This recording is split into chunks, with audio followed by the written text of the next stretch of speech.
আমার প্রশ্ন হচ্ছে, মৃত ব্যক্তিরা কোথায় যায়, তাদের কি হয়? ধন্যবাদ।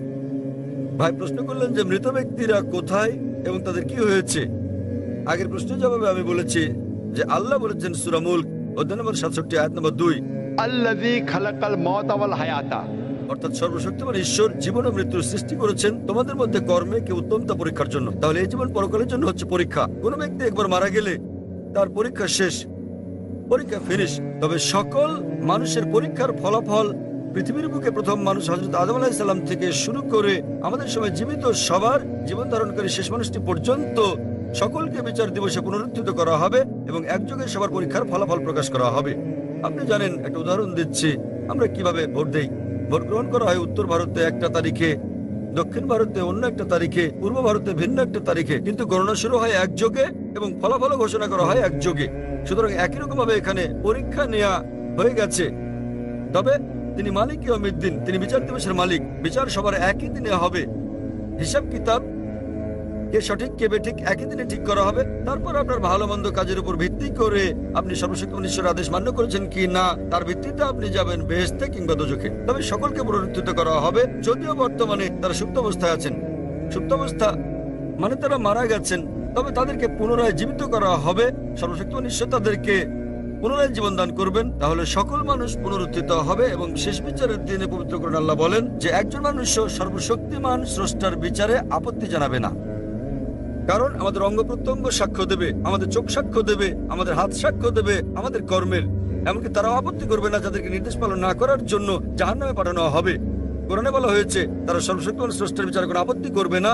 তারা বলবে আমাদের আর একটা সুযোগ দাও, এবং সর্বশক্তিমান আল্লাহ বলবেন যে অনেক দেরি হয়ে গেছে, পরীক্ষার সময় শেষ। তাই বিচার দিবসে সকলকে পুনরুত্থিত করা হবে ভালো খারাপ কাজের উপর ভিত্তি করে। আপনি পাস বা ফেল করবেন, বেহেশত বা দোজখে যাবেন। আশা করি উত্তরটা পেয়েছেন। মাঝের দিকের ভাইয়ের নিকট থেকে পরবর্তী প্রশ্ন, মাইক নম্বর 2। আসসালামু আলাইকুম, আমার নাম অজয়। আমার প্রশ্ন হচ্ছে, জান্নাতে যাবার জন্য ইসলাম গ্রহণ করা কি আবশ্যক?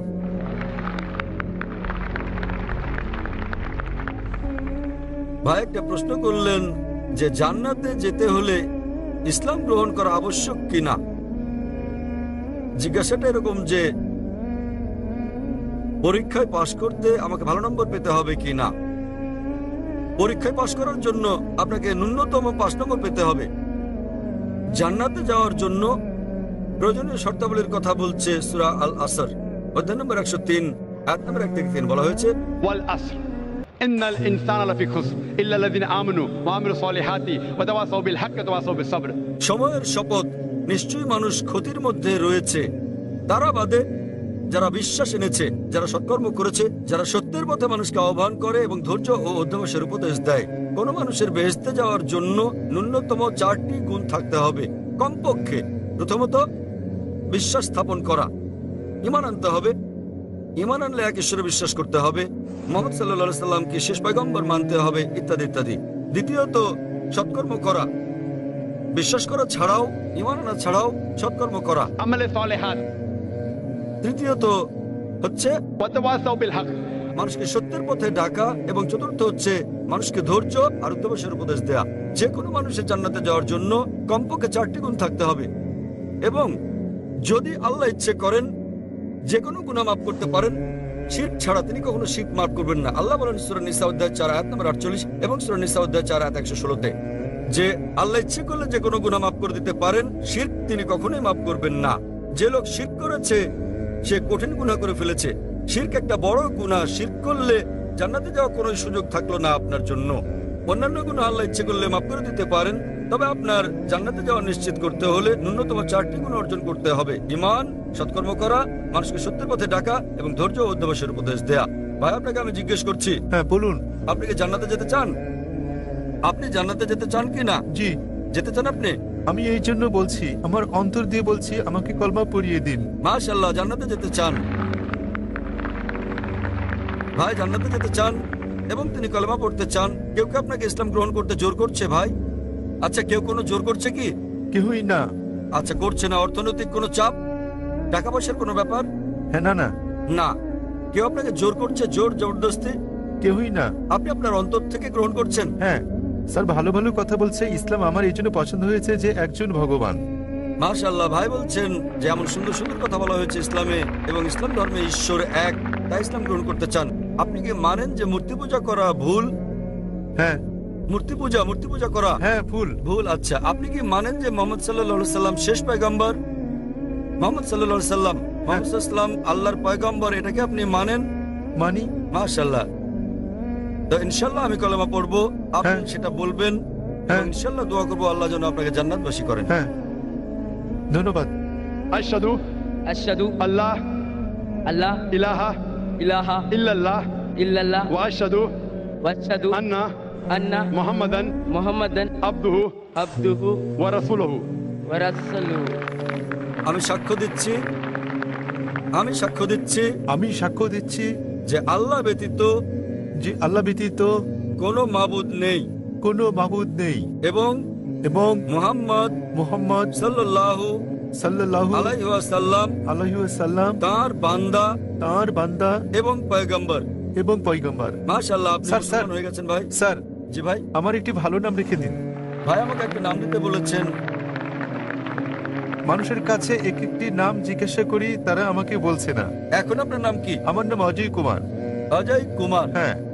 ভাই সাহেবের নাম অজয় কুমার, তো আমি একটা নাম দিচ্ছি। আপনার নাম আব্দুল্লাহ রাখতে পারেন। আব্দুল্লাহ মানে হচ্ছে আল্লাহর বান্দা, তার মানে আল্লাহর বান্দাকে বলা হয় আব্দুল্লাহ, অর্থাৎ আল্লাহর দাস। আমি দোয়া করব আব্দুল্লাহ যেন আল্লাহ তাআলা আপনাকে জান্নাত দান করেন। আমিন।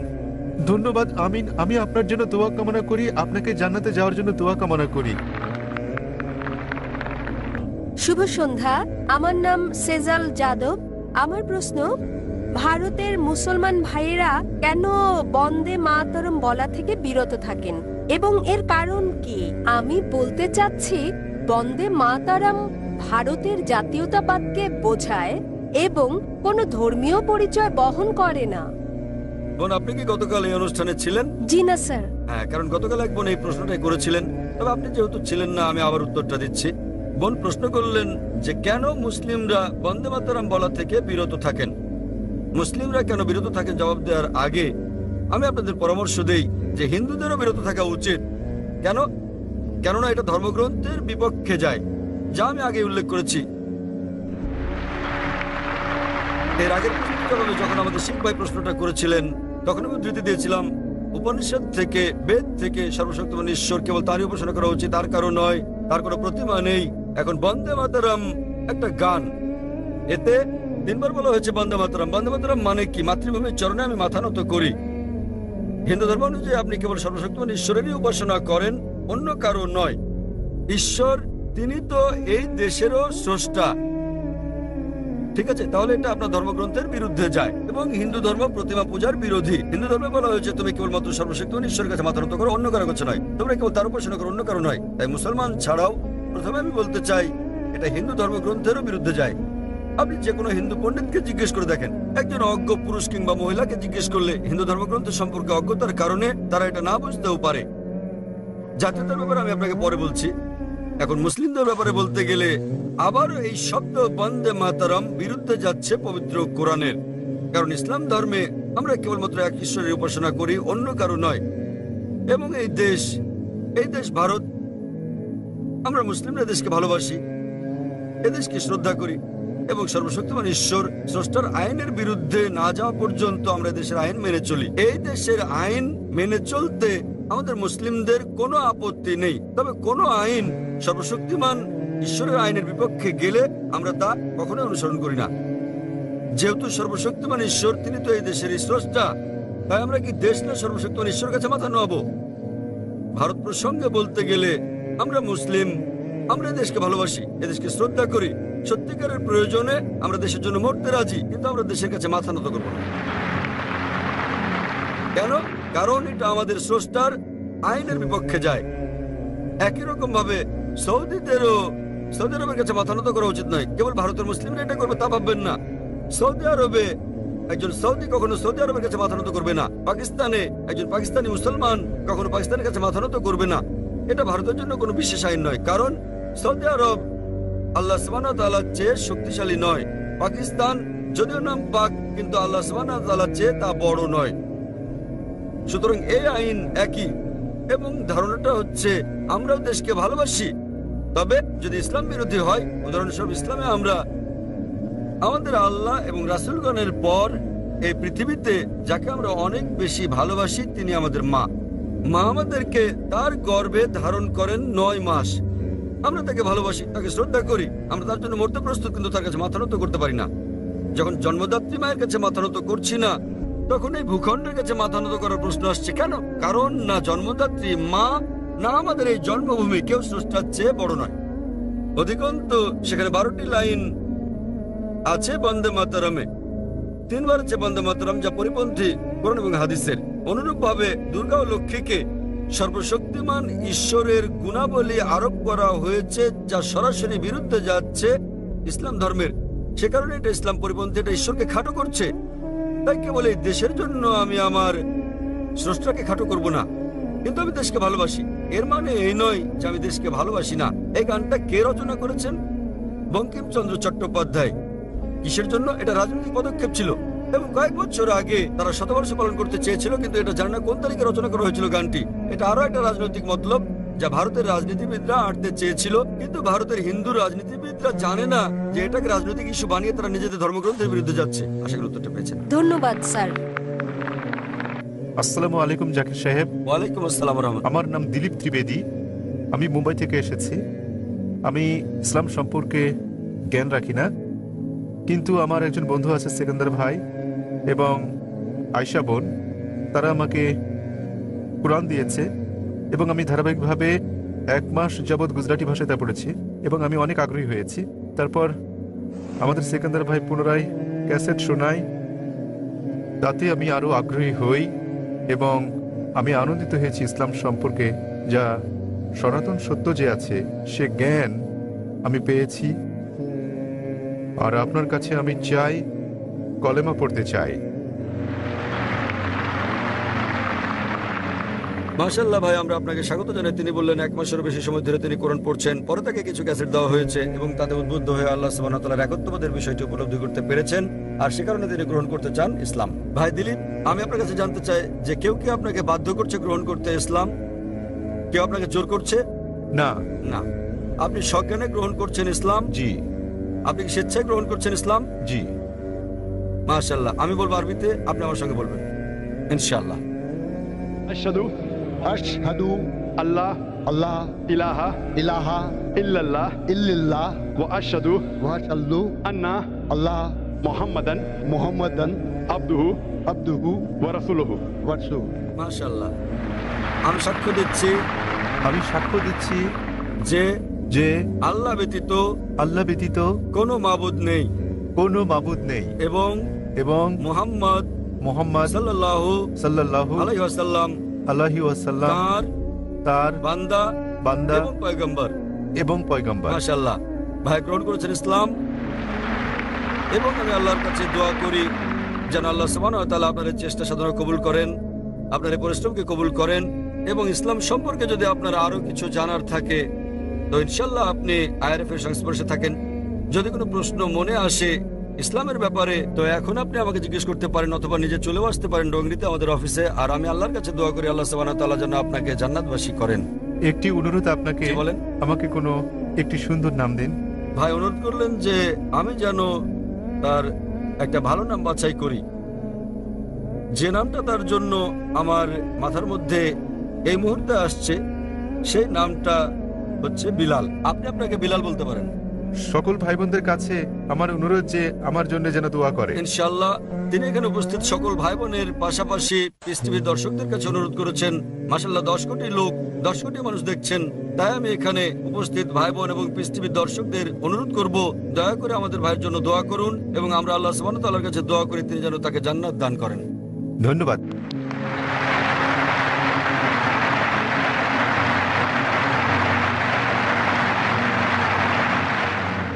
হ্যাঁ বোন, এই মাইক থেকে 2টি প্রশ্ন, প্রথমে এক বোন, এরপর বোন দ্বিতীয় প্রশ্ন করতে পারবেন।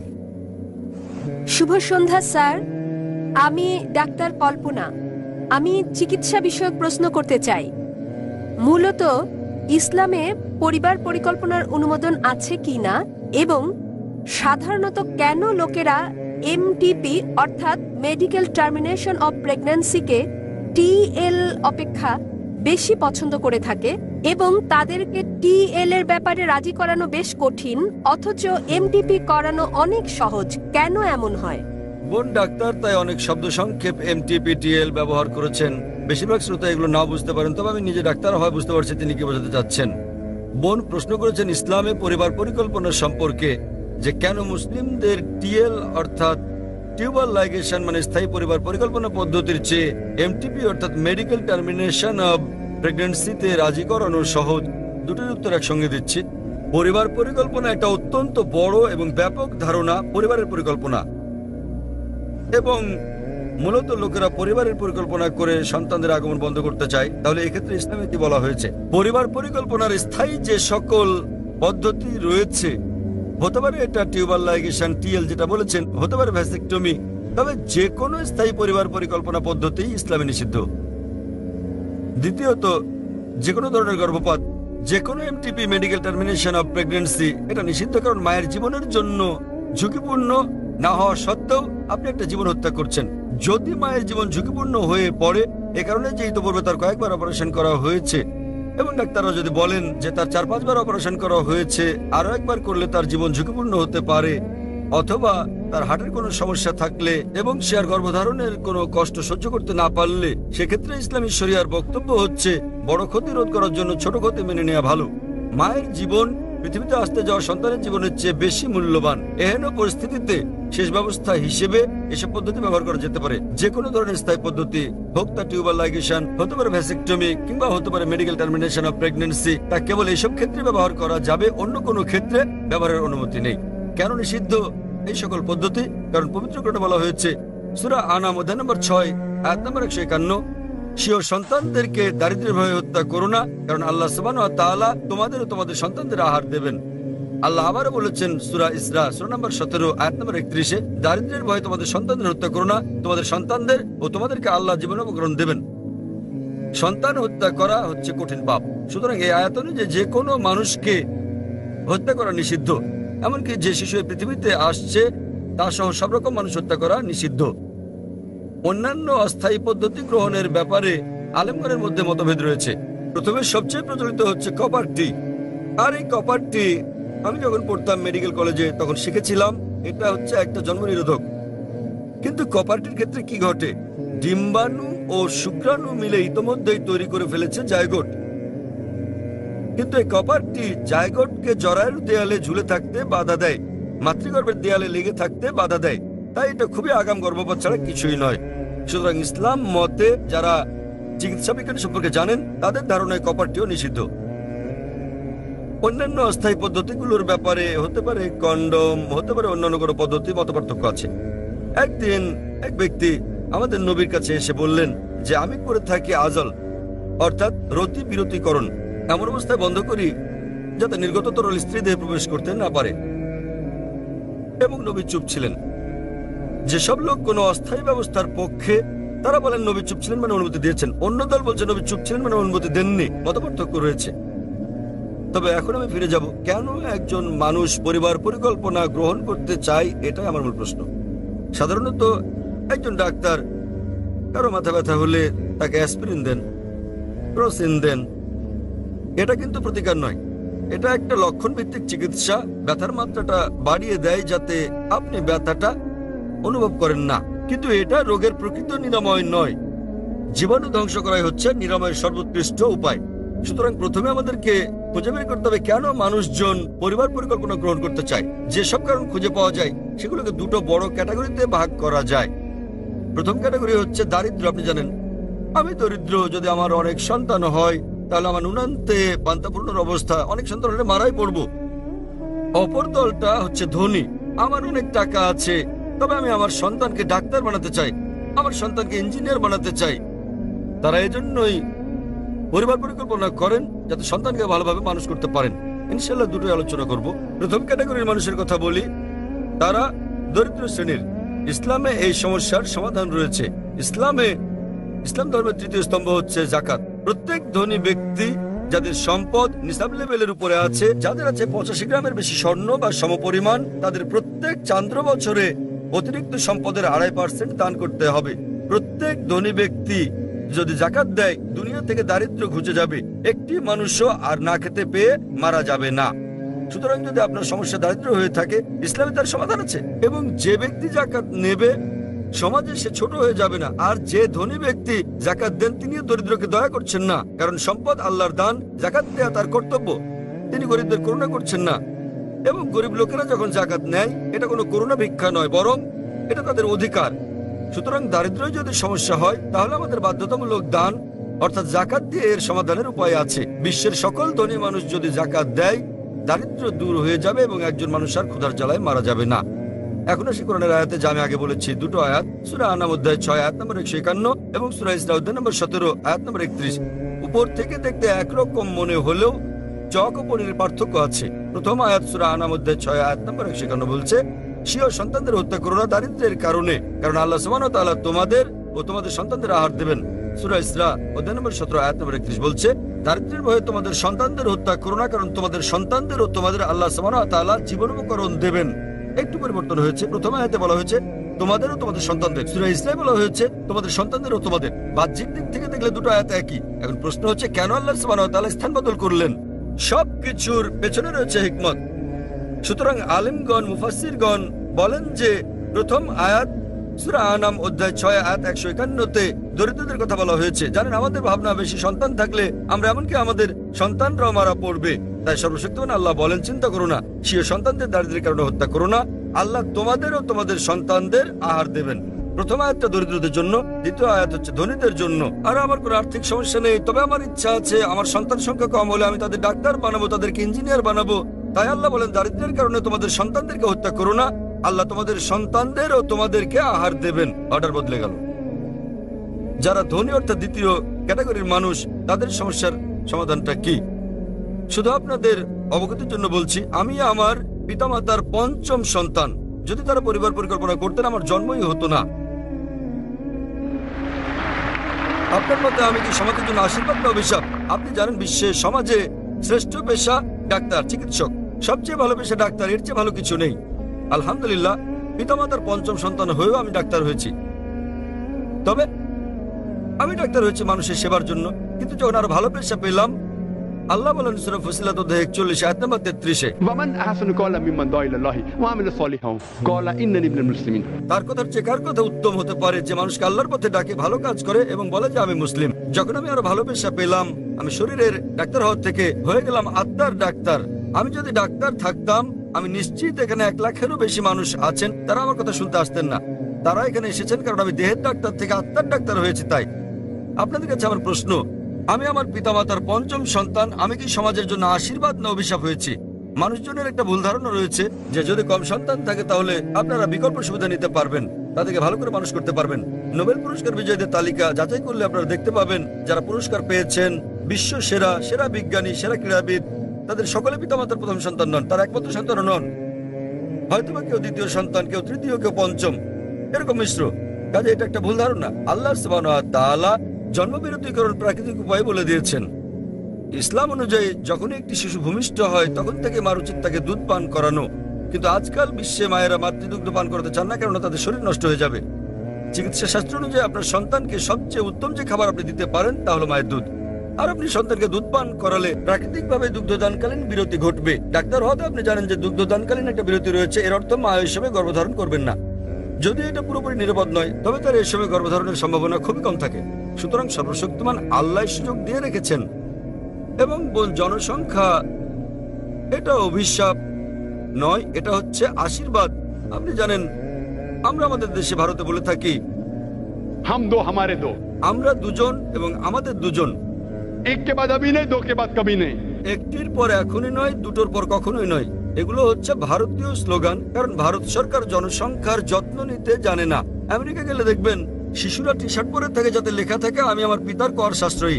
যত বেশি সন্তান থাকবে আপনাকে তত কর কম দিতে হবে। আপনি অস্ট্রেলিয়া যান কিংবা কানাডা গেলে দেখবেন শিশু জন্ম নিলেই সরকার তাদের ভাতা দেয়। প্রতিটি শিশুর জন্য প্রতি মাসে আপনি ভাতা পাবেন। সুতরাং আমেরিকা, অস্ট্রেলিয়া, কানাডার সরকার তাদের জনসংখ্যাকে উৎসাহিত করছে, ভারত সরকার কেন অনুৎসাহিত করছে? তাহলে সমস্যাটা সরকারের নীতিগত জনসংখ্যা নয়। আপনি জানেন কিনা এখন দুটো দেশ যারা সুপার পাওয়ার হওয়ার জন্য প্রতিযোগিতা করছে, এরা হচ্ছে চীন আর ভারত। বিশ্বের সবচেয়ে বেশি জনসংখ্যা চীনের, দ্বিতীয় ভারত। বর্তমানে ভারত ও চীন সুপার পাওয়ার হওয়ার জন্য প্রতিযোগিতা করছে। কেন?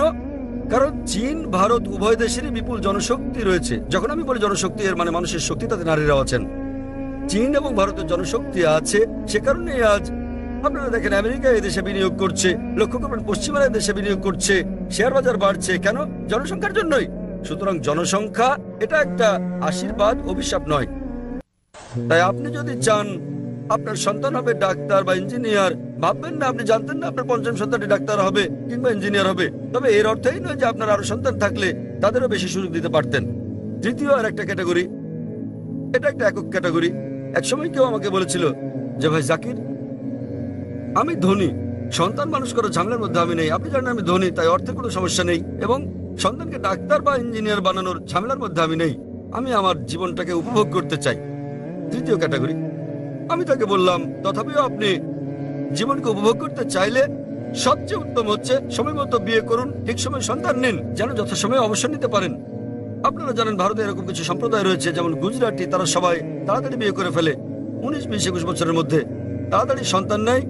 তাদের বয়স 35 থেকে 40-এ পৌঁছলেই তাদের সন্তানেরা তাদের ব্যবসা বাণিজ্যের দায়িত্ব গ্রহণ করে। সুতরাং 40 বছরই তারা অবসর নিতে পারে, অন্যরা সবাই 60-70 বছর অবসর নেয়। 40 বছর বয়সে যাদের সন্তানেরা ব্যবসা বাণিজ্যের দায়িত্ব নিতে পারে, তারা জীবন উপভোগ করতে পারে। সুতরাং আপনিও উপভোগ করতে চাইলে সময় মতো বিয়ে করুন, সন্তান নিন, আরাম করুন, জীবনকে উপভোগ করুন।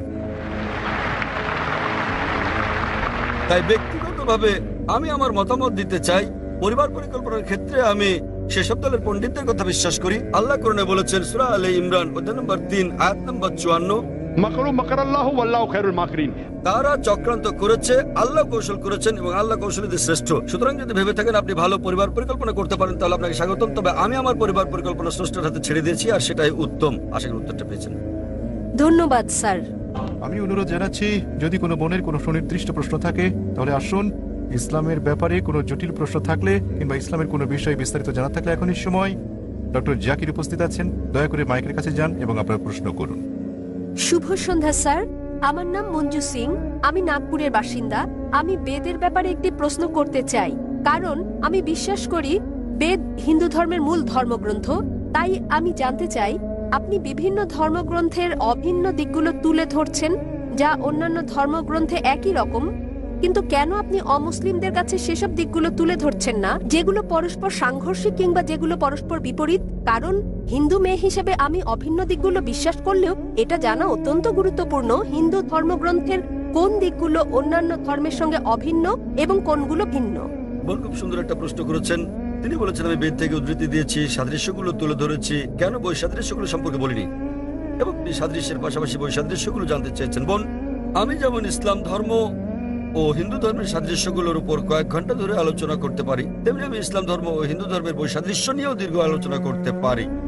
তবে আমি সাদৃশ্য নিয়ে কথা বলতে পছন্দ হওয়ার কারণ, কোরআনে আমার স্রষ্টা আল্লাহ সুবহানাহু ওয়া তাআলা আমাকে সেই উপদেশই দিয়েছেন। সূরা আলে ইমরান অধ্যায় নম্বর 3 আয়াত নম্বর 64 বলা হয়েছে, قل يا أهل الكتاب বলো হে কিতাবীগণ, تعالوا إلى كلمة سواء بيننا وبينكم এসো সেই বিষয়ের প্রতি যা তোমাদের ও আমাদের মধ্যে এক। প্রথম সাদৃশ্য কি? ألا نعبد إلا الله আমরা আল্লাহ ছাড়া অন্য কারো ইবাদত করব ولا না, نشرك به شيئا তার সঙ্গে অন্য কাউকে শরীক করব না। ولا يتخذ بعضنا بعضا أربابا من دون الله আল্লাহ ছাড়া আমরা অন্য কাউকে আমাদের মধ্যে হতে রব হিসেবে গ্রহণ করব না। فإن تولوا যদি তারা মুখ ফিরিয়ে নেয়, فقولوا اشهدوا বলো তোমরা সাক্ষী থাকো بأننا مسلمون। আমরা তো মুসলিম, আল্লাহ সুবহানাহু ওয়া তাআলার কাছে আত্মসমর্পণকারী। কোরআনের এই আয়াত আমাদের পথ দেখাচ্ছে কিভাবে বিভিন্ন ধর্মের মানুষের সঙ্গে কথা বলতে হবে। এসো সেই বিষয়ের প্রতি যা তোমাদের ও আমাদের মধ্যে এক। প্রথম সাদৃশ্য কি? সবচেয়ে গুরুত্বপূর্ণ বিষয় হচ্ছে ألا نعبد إلا الله আমরা সর্বশক্তিমান আল্লাহ ছাড়া আর কারো উপাসনা করব না। বোন, মতপার্থক্যের ব্যাপারে আমি ঘন্টার পর ঘন্টা পার্থক্য নিয়ে লেকচার দিতে পারি। আমি পারি না তা নয়, তবে তাতে বৈরিতা তৈরি হবে, এতে করে কেউ কেউ আহত হতে পারেন। অবশ্য বিতর্কের সময় অনেক সময় বাধ্য হয়ে করতে হয়। যখন বিতর্ক হয়, একটা উদাহরণ দিচ্ছি, ডক্টর উইলিয়াম ক্যাম্বেল নামের এক ব্যক্তির সঙ্গে আমার বিতর্ক হয়েছিল। হ্যাঁ বোন, আপনি কি সেটা শুনেছিলেন? হ্যাঁ, আমি ভিডিও দেখেছি। হ্যাঁ, সেই বিতর্কের বিষয় ছিল ইসলাম ধর্ম ও খ্রিস্টান ধর্মের মধ্যে বৈসাদৃশ্য। কেন? তিনি একটা বই লিখেছিলেন, তাতে বলা হয়েছে কোরআনে 30টি বৈজ্ঞানিক ভুল রয়েছে এবং 8 বছরে কেউ এর জবাব দেয়নি। আমেরিকায় প্রচুর বিক্রি হয় বইটা।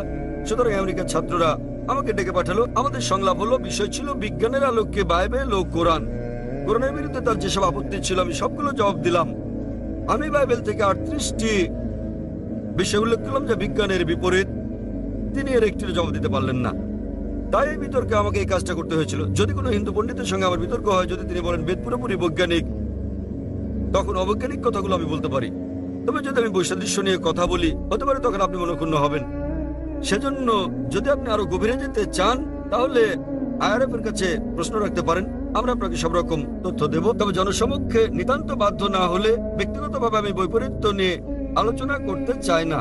তার মানে এই না যে আমরা সচেতন নই, তবে সাদৃশ্যগুলো জানা থাকলে যে আপনাদের বলছি, আসুন আমরা অভিন্ন বিষয়গুলো অনুসরণের ব্যাপারে একমত হই। তাই আমি জনসাধারণকে বলি যেগুলো একই বেদে, বাইবেলে, কোরআনে, যাতে সবাই একমত হয় যে অন্তত একটা গ্রন্থ ঈশ্বরের বাণী। হিন্দুরা বলবে বেদ ঈশ্বরের বাণী, খ্রিস্টানরা বলবে বাইবেল ঈশ্বরের বাণী, মুসলিমরা বলবে কোরআন আল্লাহর বাণী। আমি তাদেরকে একটি কথা বলি যা সবাই মেনে নেবেন। আসুন আমরা মেনে নেই যে বিষয়গুলোতে মিল রয়েছে। সুতরাং যখন আমরা অভিন্ন বিষয়গুলো দেখি, বেদ, বাইবেল, ইহুদিদের ধর্মগ্রন্থ, তালমুদ, কোরআনে, সবগুলো ধর্মগ্রন্থেই বলা হয়েছে ঈশ্বর এক। সবগুলো ধর্মগ্রন্থে বলা হচ্ছে সর্বশেষ নবী হযরত মুহাম্মদ সাল্লাল্লাহু আলাইহি সাল্লাম। সেজন্য আমি আপনাকে বলছি, বোন, কেন আপনি এক ঈশ্বরে বিশ্বাস করেন না? আমি আপনাকে জিজ্ঞেস করছি, বোন, আপনি কি এক ঈশ্বরে বিশ্বাস করেন? হ্যাঁ, আমি বিশ্বাস করি এক আপনি ঈশ্বরে। কি বিশ্বাস করেন, বোন, আপনি কি বিশ্বাস করেন সর্বশেষ বার্তাবাহক নবী মুহাম্মদ সাল্লাল্লাহু আলাইহি সাল্লাম? ঠিক এই কারণে আমি আপনাকে প্রশ্ন করেছি, কারণ কোরআন ও বেদ বোঝা খুবই কঠিন এবং আমি দ্বিধাগ্রস্ত। কোন ধর্মগ্রন্থটি ঈশ্বরকে পাওয়ার জন্য আমার জন্য অধিক গুরুত্বপূর্ণ? আমি ঈশ্বরের উপাসনার কথা বোঝাতে বোন, চাইছি। আপনি কি শুনেছেন আমার লেকচার ইসলাম ও হিন্দু ধর্মের মধ্যে সাদৃশ্য নিয়ে? হ্যাঁ। অথবা হিন্দু ধর্মগ্রন্থে হযরত মুহাম্মদ সাল্লাল্লাহু আলাইহি সাল্লাম, এটা কি শুনেছেন? হ্যাঁ, শুনেছি। জানেন যে আপনার ধর্মগ্রন্থে বলা হয়েছে সর্বশেষ বার্তাবাহক নবী মুহাম্মদ সাল্লাল্লাহু আলাইহি সাল্লাম? হ্যাঁ, আপনি এটা জানেন? হ্যাঁ। তাহলে আপনি বিশ্বাস করেন যে নবী মুহাম্মদ আল্লাহর বার্তাবাহক? হ্যাঁ, আপনি অবশ্যই। কি বিশ্বাস করেন? হ্যাঁ, তাহলে আপনি যদি বিশ্বাস করেন যে ঈশ্বর একজন, যদি বিশ্বাস করেন প্রতিমা পূজা করা নিষিদ্ধ, এবং যদি বিশ্বাস করেন যে নবী মুহাম্মদ সাল্লাল্লাহু আলাইহি সাল্লাম সর্বশেষ বার্তাবাহক, তাহলে আরবি ভাষায় আমরা আপনাকে বলি মুসলিম।